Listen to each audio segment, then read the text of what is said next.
Welcome to the Carpet Cleaning Success Podcast. AI Marketing Experts is your backstage pass to the future of marketing. Hosted by a powerhouse crew of AI-savvy entrepreneurs, including John Clendenning, this weekly show unpacks the tools, trends, and real-world applications of artificial intelligence in digital marketing. It's Brad Kilgore here with the next episode of AI Marketing Experts. And we're really glad to be sharing cool stuff with you on a Friday. We hope that what we've shared in the last several weeks, we've got many episodes now, has been informative and helpful, and that you're learning new stuff because, you know, as everybody knows, the AI space is changing so rapidly. So feel free to subscribe to our channel and share it and like our stuff and watch it, you know, learn from what we share. So hopefully it will help you in your business. So with that, we're going to go ahead and kick it off. And who would like to kind of kick off what we're going to discuss today? Anybody in particular? I'll go ahead and jump in. I'm Laura with Activation, and we're going to talk about how AI is changing marketing roles.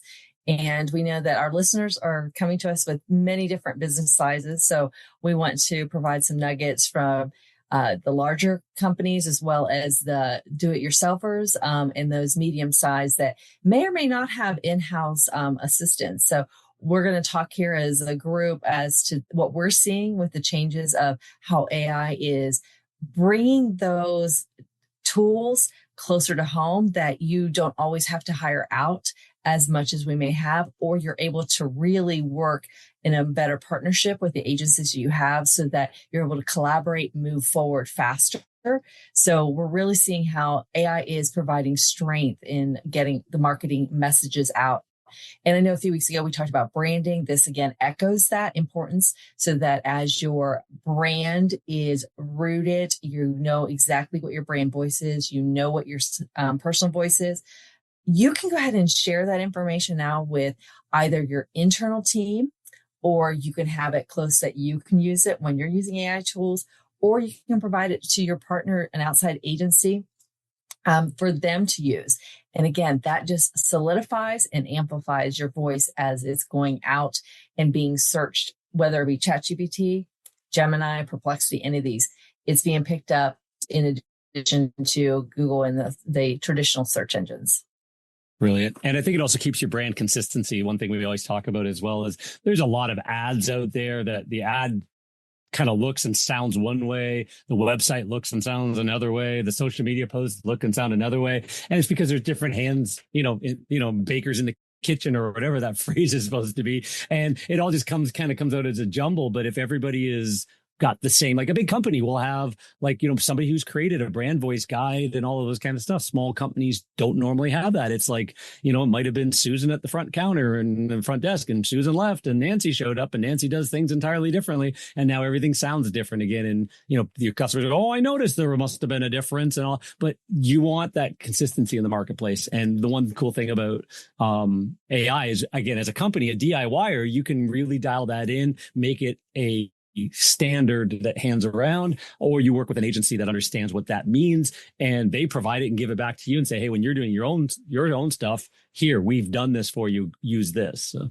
100%. And that's the thing, keeping everything consistent over time can be challenging because a lot of companies, like John mentioned, haven't really defined their brand voice. They haven't really defined what their color scheme is or what is their message, what is the uniformity of it all, whether it's print material, whether it's social media, whether it's video, it can be so jumbled up.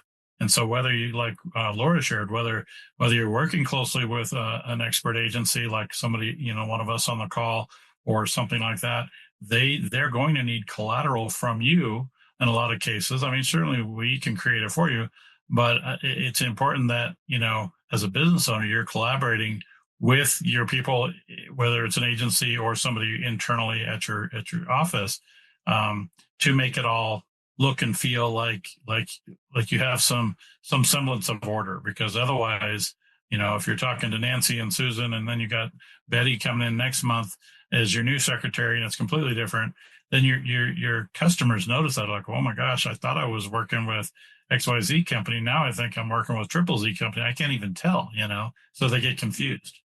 Yeah. I was talking with a client the other day, and they've been in business over 20 years. And the person I was talking to was saying that they don't have like their differentiators, like actually written out or anything. And so he's tried, talking to the higher ups to kind of get that information, and honestly, they don't have it either. And so it's like, they know that they're good at what they do, but they have so much in their head. It's not like out of their head, that they're unable to use it for AI or for their team or, anything like that. And that's definitely something that, if remedied, it sure does make marketing a lot easier. I mean, I hate to say easier, but a lot more effective. That's a great way. I just want to jump into that. So then Jen, in her brilliance, would go back to that person and say, do you want to be the superstar employee of your company? Go into ChatGPT, tell it your problem, crit, context, role, interview me, task.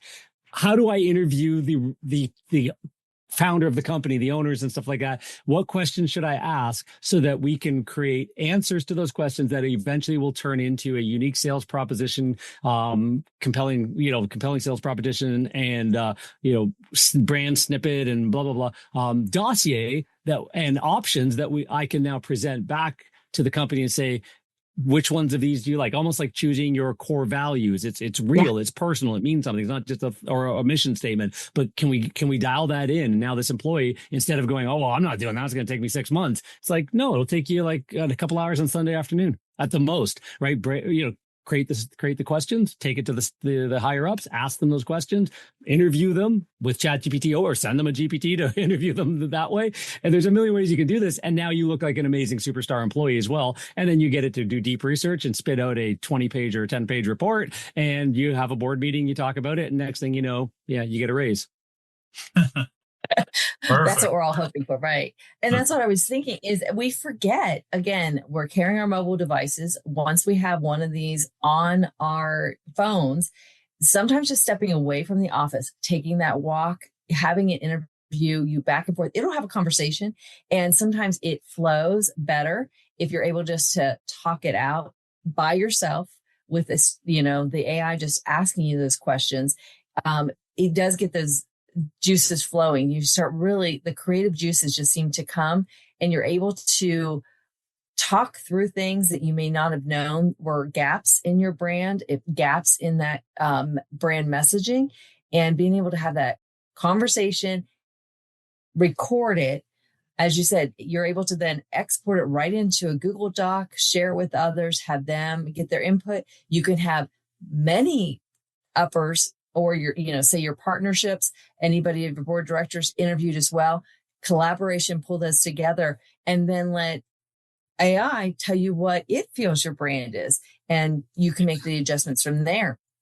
So again, it's just not one person. Because like you said, when we've got Susan and Betsy and all these different people coming in at the front desk, if you're able to provide them something that's consistent, it really has your brand being that much more effective, as Jen was saying. Yeah. So we're today talking about shifting roles with AI, shifting roles in marketing with AI. And so what I'm hearing so far is that there's a lot of things that that people can do in small businesses or employees with small businesses that doesn't have to be super small, but they can be using AI to do their part a lot more effectively than maybe they could before. Yes. And I think the other thing that we forget is, if we could just go back a few years, some of the small to medium-sized business might say, we don't have that role on our team because we can't hire, or we're not to the point of hiring. Now, if they're training an AI agent or using AI, they can effectively have someone in that role, or at least someone that can act like that role with a crit. And you would be able to not have that full-time employee yet until you're ready. Right. Well, a lot of times, you may have an agency that handles some of the bigger things that you wouldn't handle internally, like getting your website working correctly and optimized for Google search and paid ads or whatever you're doing. And you may not, that agency may not be managing your social media, or maybe they're not creating, doing things with images or videos or content, or maybe the agency you're working with needs some of those pieces. And so now, you want to really get clear on what your brand is, and you can use AI to define that, and get things in place, SOPs and different things, so that if somebody else does start working for your company, that they would know the model and the system that you're trying to replicate based on what your company's about. But nowadays, if you are managing internally your social, because a lot of times managing social media internally, I think, is really a big deal. Not to say an agency can't do it, because we do it for clients, but so many times if you have somebody on the ground, in the office, in the shop, whatever it is, that's taking photos, taking videos, and then posting it out, now you can simplify that and really have your time for your person to do that because of AI, so that you're really showing real life current events on your social, whether you just had an open house at your place, or whether you just sponsored the baseball team, or you just had this amazing customer situation and you want to do a video about it.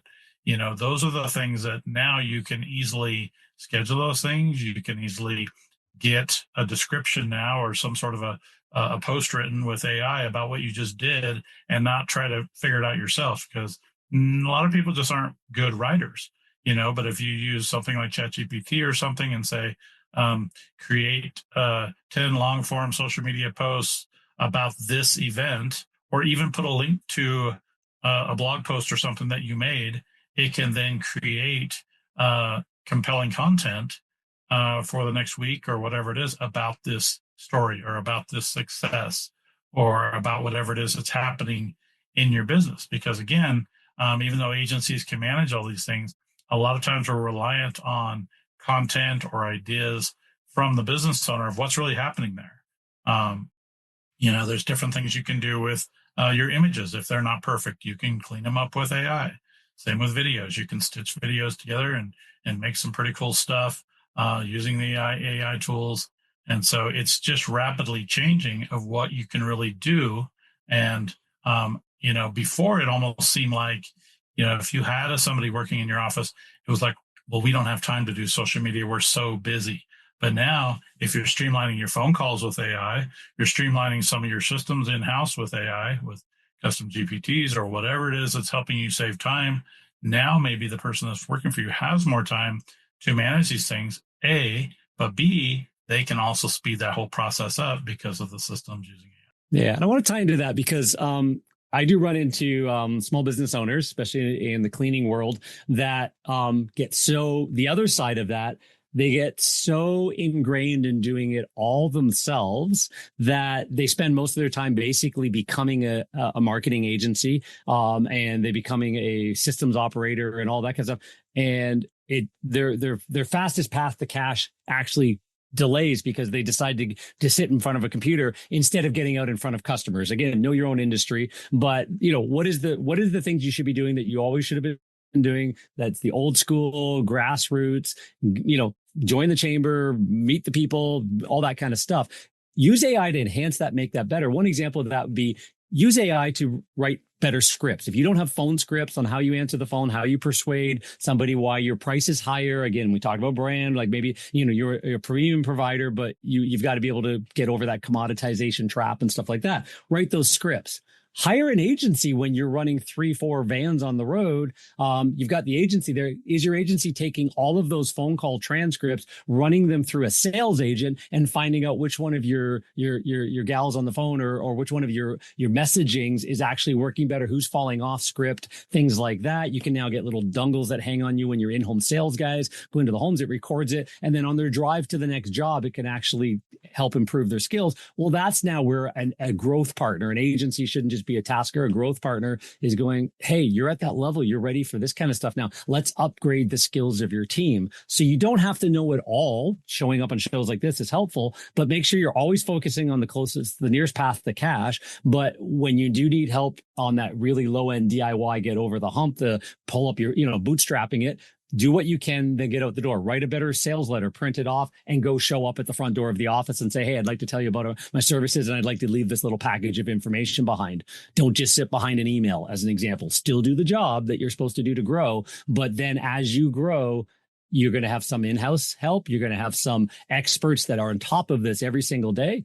Or you're going to have to hire somebody full-time to stay on top of the tech every single day as well. And maybe that's a level you get to when you're 20 million, a year. But maybe when you're at the, 200,000 to 2 million a year, that's where you need to 3 million or 5 million. You need growth partners in the middle as well. They do their part, you do your part, it collabs together, and now you're integrated. Makes perfect sense.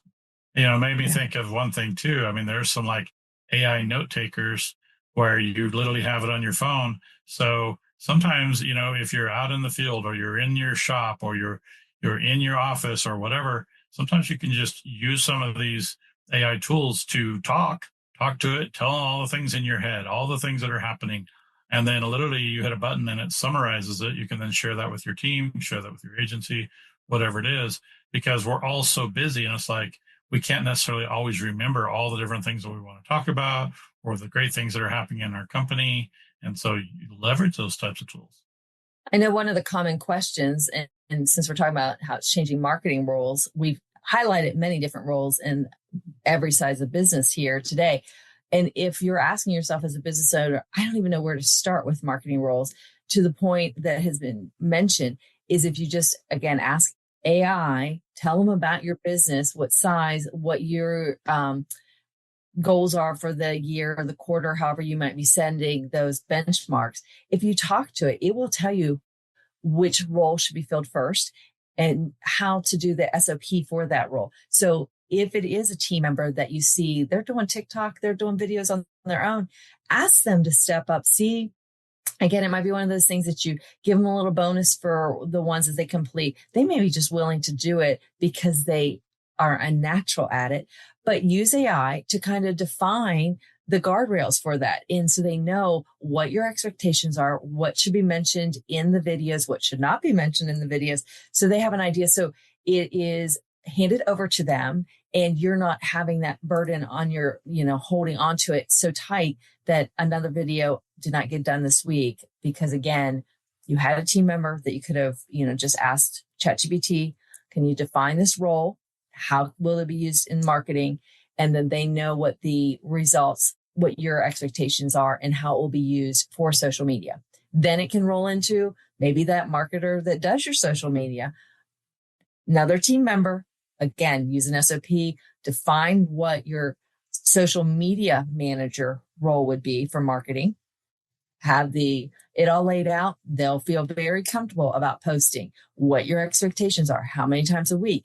So AI can really assist, especially like Brad was saying, writing these pieces. What Jen was saying about making your branding so much stronger. What John was mentioning about how you're able to get that feedback while they're on the road. They can hear those questions when they're wearing those recording devices, and that can become your social media. So again, all these pieces won't be so overwhelming, but start with one. Exactly. Good advice. Well, I know that Laura mentioned it and I mentioned it. If you aren't aware, an SOP is just something written that's a standard operating procedure. Because I know all of us need those types of things so that, again, if somebody is switching roles or if somebody was handling that task at one point and now there's somebody else is, you can say, oh yeah, here's my SOPs. This is how we do it. The other thing, a lot of times that could be used for content ideas and different things, whether it's somebody in-house, depending on which role they have. If you run out of ideas of what can we talk about, what can we make a video about, what can we make social media post about, literally with AI now, you can go and search big companies or anybody you want, let's say on YouTube, or find an article, whatever it is, and say, wow, these guys are really good at writing, or they're really good at their videos. Just take that piece of content, feed it into an AI tool, and say, make me a script based on this information make it my own based on my company. And you're like, all of a sudden you have all these new ideas. And then there's just a million different ways you can spin it from there.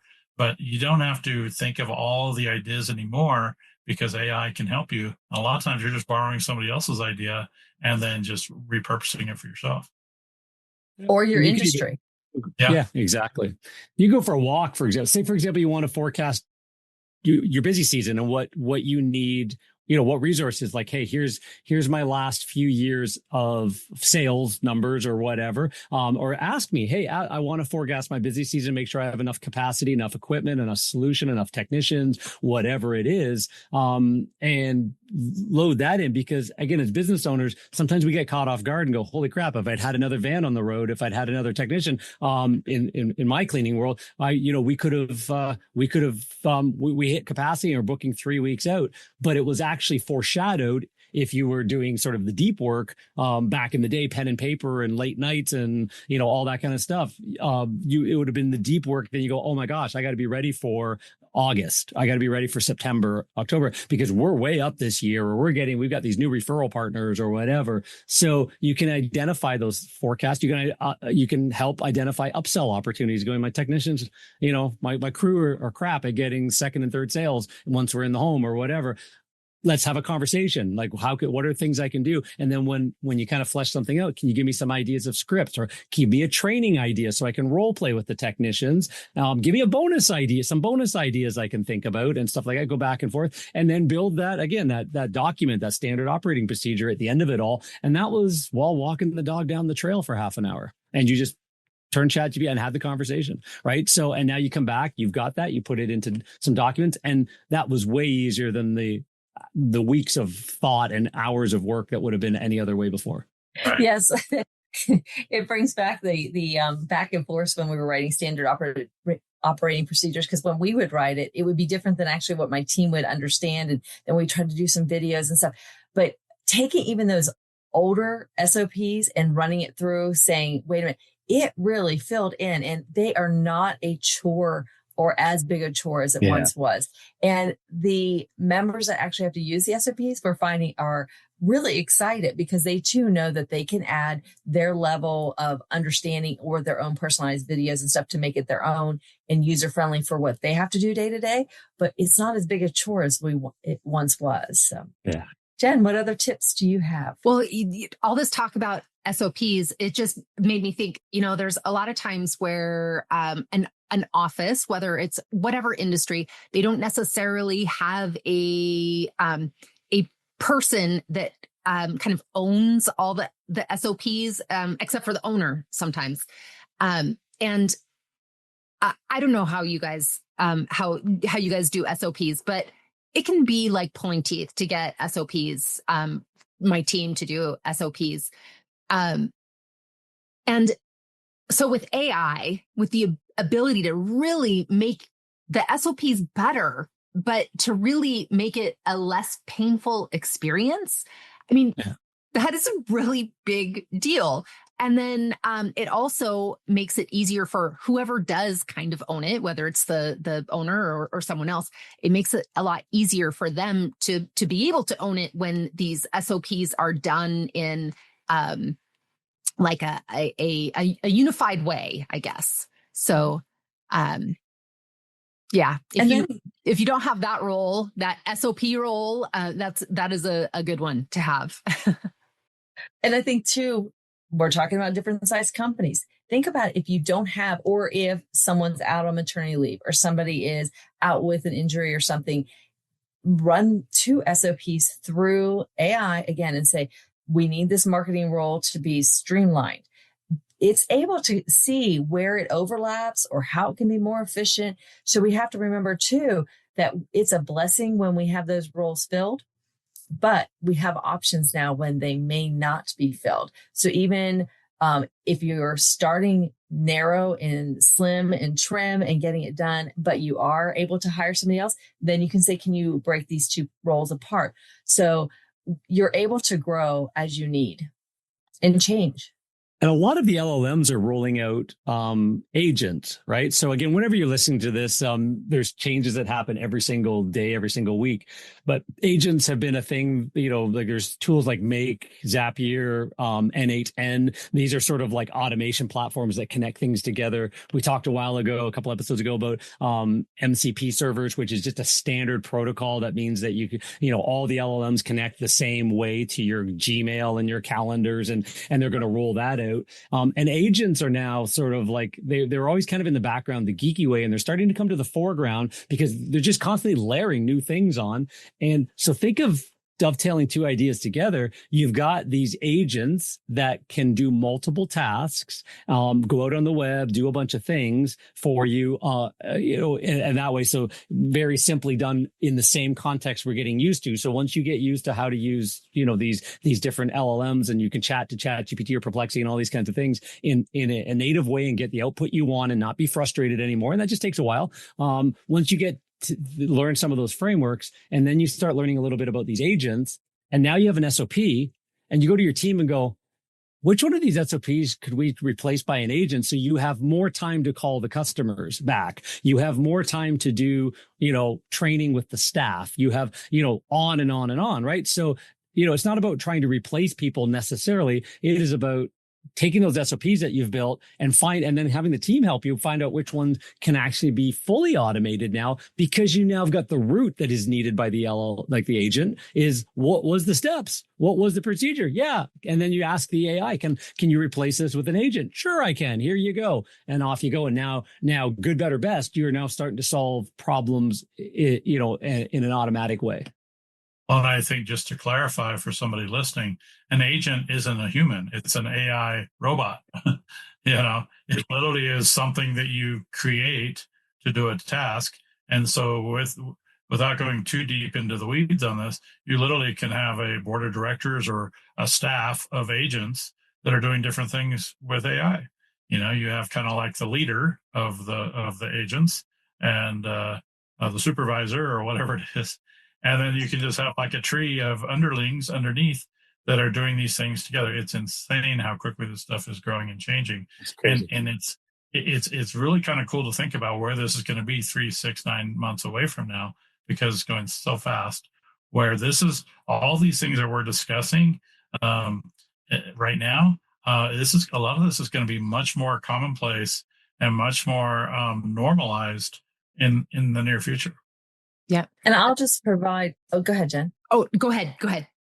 I was just going to provide some of the examples. So I know we're talking business world, but sometimes if we take it back into our day-to-day things, it gives us a way to understand it as we're getting used to it. So as ChatGPT decided, they were going to combine operators and their deep thinking into their agents when they rolled it out here rather recently.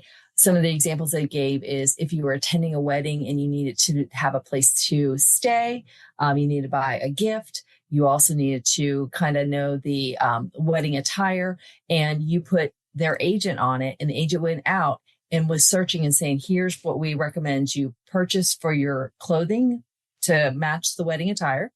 Here's where we recommend your hotels. Here's a gift based on your price range that you provided. That's what the agent did. Another example, business-wise, was having a photo of a mascot. So it was just a realistic photo of a dog. And they said, we want to go ahead and create stickers. They put their agent on it. The agent went out to find stickers and all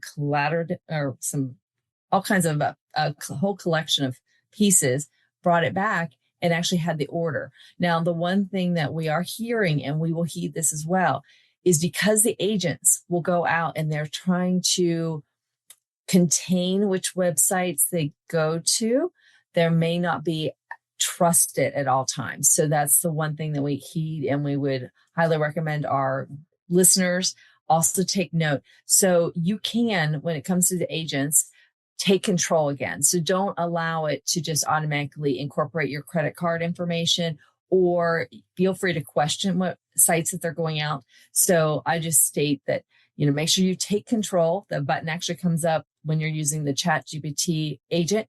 take control and manually enter your credit card if it's a purchase that you're wanting to make at the end of when it brings back the results. But those are just two quick examples that I heard about that I think that people can relate of, okay, small bite size so that we can see how it can really, and I know in the next few episodes, we'll be diving in with more examples of how we're using it in our own agencies.